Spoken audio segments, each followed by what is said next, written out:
Hey everyone, welcome back to Be a Geek. In this video, we are going to learn one of the most basic powerful function in Python, that is the print function.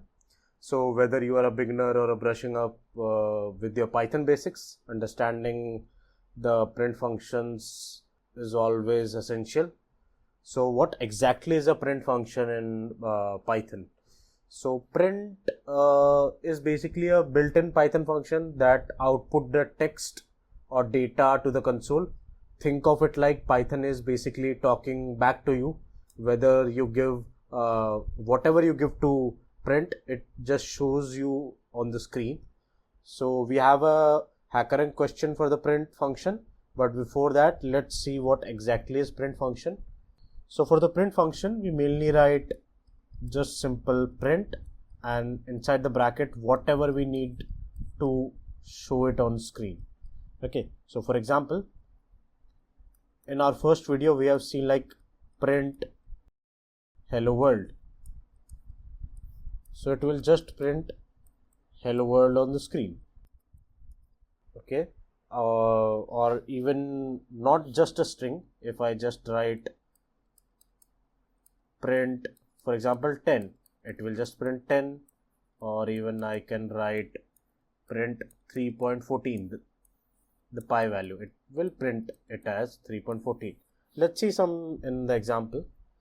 So for example, I'll write this as print, and inside the print I can write hello world, or maybe print 10, print 3.14. If I run this, all this will be printed on the console.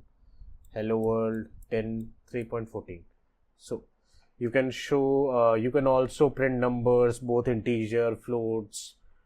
If you want to print multiple values, let's see how we can print multiple values.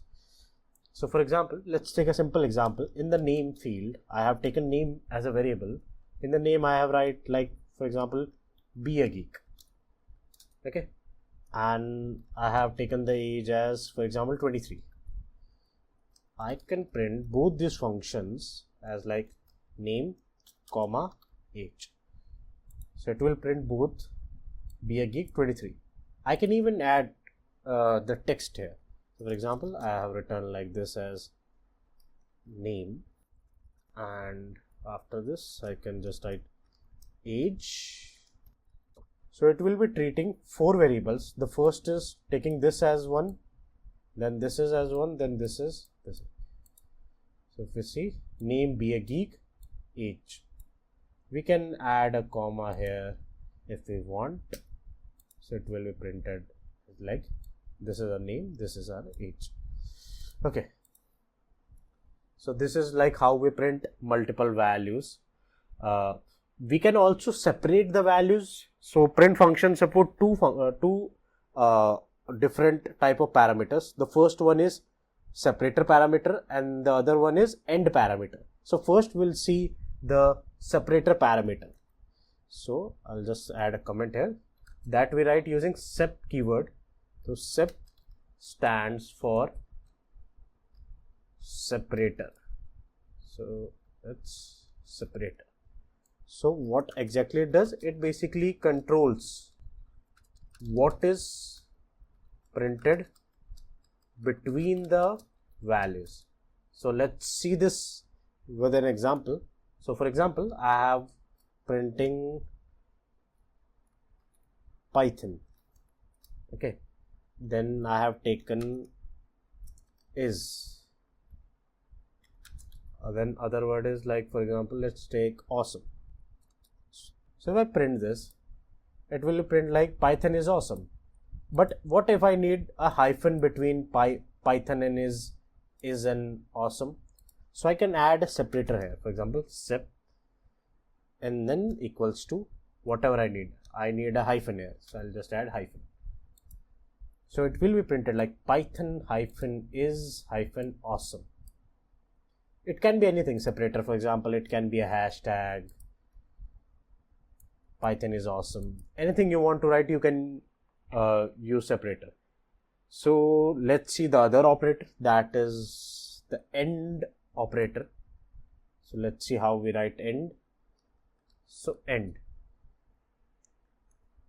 operator basically controls what gets printed at the end of the line. Okay, and also if we don't put end as a parameter, by default these parameters are present and end have value as new line character. So it will be treating at is at like /n. So I'll just explain. For example, I print hello, and in the next print I print world. If I run this, both these will be printed in the different line, because by default Python put /n after every print, whatever we have printed in this print function.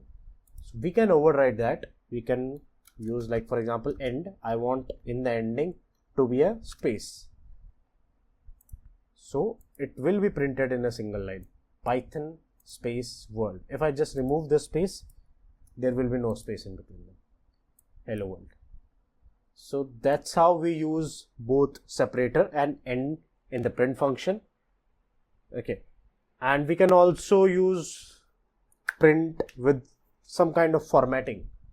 So for example, so basically what we call it as a f string in Python, or we can also say it as a formatted string.